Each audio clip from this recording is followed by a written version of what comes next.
Glad to get a win. Glad to be 18-4. Be quite honest, didn't really like the way we came out. I think we're ready to play. Thought we sleptwalked through the first 3 or 4 innings.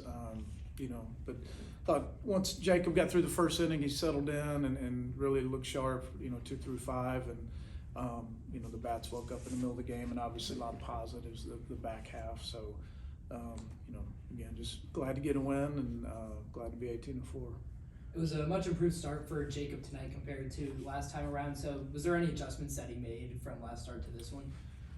Well, he's at his best when he's sinking his fastball at the bottom of the strike zone. And early on, he was just up and out over the plate. And, he settled in. And once he got that big double play ball, to his credit, he wiggled his way out of some traffic there. And after that, he started executing pitches better, and he was really good when he's 90, 91, the bottom third of the zone and out the middle of the plate. When he doesn't do that, he's not so good. So I thought he got a better feel for his changeup as this game went on as well. So that was big for him. That after the first inning was really big for him. Drew, go ahead. Hey Coach, between the first and second inning with Jacob, did you notice anything different with his command overall and his pitch affections? Well, Jacob's been around the block. He's been here a long time, and he knows his strengths and weaknesses and what he needs to do. And we all talk about how hard hitting is, but pitching's hard too. And it's not like he's not trying. And I think just to stereotype sinker ball pitchers and guys who a changeup is their best secondary pitch, it's not uncommon to see them get better as they pitch a little bit more. So. When a guy that's trying to sink it and throwing a changeup has some adrenaline or reaches back for a little more, it has more of an adverse effect for those style of pitchers than, maybe somebody else that relies on a breaking ball or fastball velo. So, it's really just him executing pitches better. Drew, obviously the bottom of the 6th is the big 5-run inning for the offense. What did you see from the offense overall, and then also take us through that bat with the 3-run home run? Yeah, I think we came out a little slow, a little bit of adjustment going from being at Florida to facing UAB tonight. You gotta go back to what works. You gotta stay aggressive.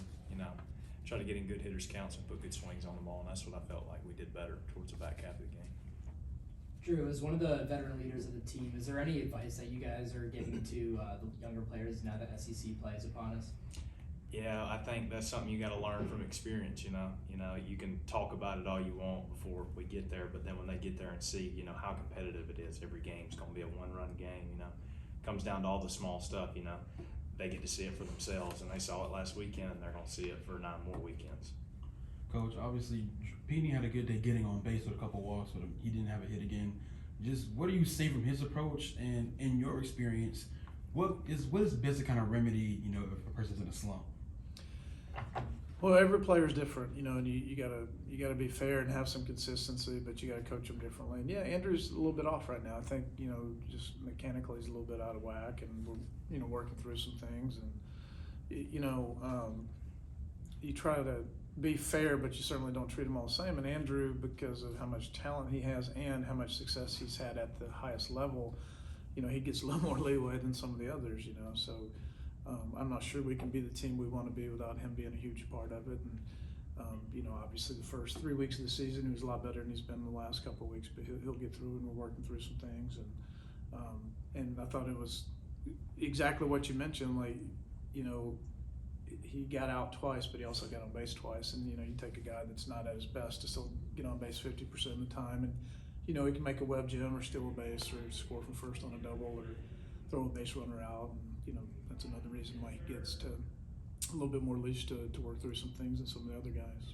Drew, obviously you're a veteran on this team. As somebody who's seen Petey kind of go through struggle the past couple of weeks, or just anything you're saying to him, you kind of just like leading the coaching staff or letting him work through it on his own? Yeah, I mean that's something everybody's been through at one point in your career if you played this long, and so I kind of think it's just being consistent, being there for him. Not being necessarily another voice in his ear to try to tell him what he needs to do or any of that, but just being somebody that he can come to if he's got questions. What did that swing look like? What did this swing look like? But at the end of the day, hitting's mostly mental, and it's all about him knowing that he can do it, and it's just me putting him in the best position mentally to go out there and do it. Coach, first appearance of the season for Aiden Moser tonight. What did you see out of him? You know, I thought his stuff looked good. I should have mentioned something. That was kind of a bright spot for me. You know, he's up to 95, a good breaking ball, and you know, should have been a 3 up, 3 down. You know, he got the punch out on the ball in the dirt, but did block it. I thought he looked gassed. He was pretty amped up. I think he looked gassed after about 15 pitches. But he's got good stuff. We're excited to get him in the mix. I mean, you know, like somebody we expect to be in our top 10. So we'll get him back out there again real soon. And I was very pleased with his effort. For either guy, obviously, you haven't got a chance to really dig deep into Kentucky, but kind of knowing that's the weekend series coming up, what are some of the earliest you noticed as to why they're successful? I mean, right now they're ranked number 22 in the nation.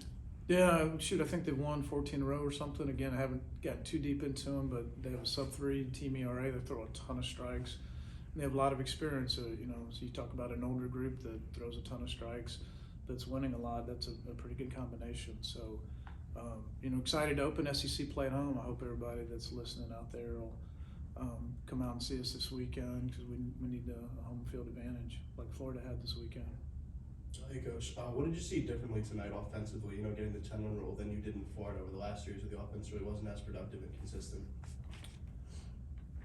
Boy, I thought we did a great job at Florida considering pitching we saw.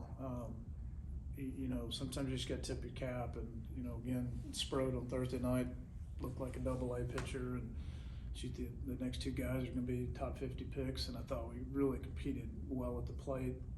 You know, if you're truly committed to the process, I would tell you that we were way better at the plate at Florida than we were tonight, you know, considering the differences in the stuff. And that's a hard thing for young people to understand. You know, we won 12-2 tonight, and I kind of fussed at the team because I didn't think we brought it tonight the first half of the game. So, you know, everything's relative, and, you know, when you do have some, you know, power cleans up a lot of messes, you know, we popping up, and bam, 3-run homer, and, you know, all of a sudden it changes a game, and boy, I like those 3-run homers.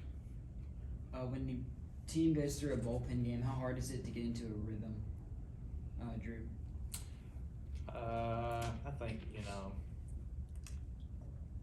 you like to have a couple looks at a guy, you know, to kind of learn the shape and the stuff and all that stuff. But, you know, going into that game that it's going to be a bullpen night, so you expect, you know, after you get done with your first at bat off the first guy, you're like, well, I'm not going to see him again. You know, it's just sticking to the main stuff, you know, trying to get a good fastball to hit, and that's the basics of it. Kind of going back to that Florida series, Colby Shelton actually had a pretty decent outing in this kind of first SEC, you know, series. Drew, what do you kind of see from him as a young player going through his first SEC season? And he's doing a great job. He's doing way better than I was doing at that point. I know that much.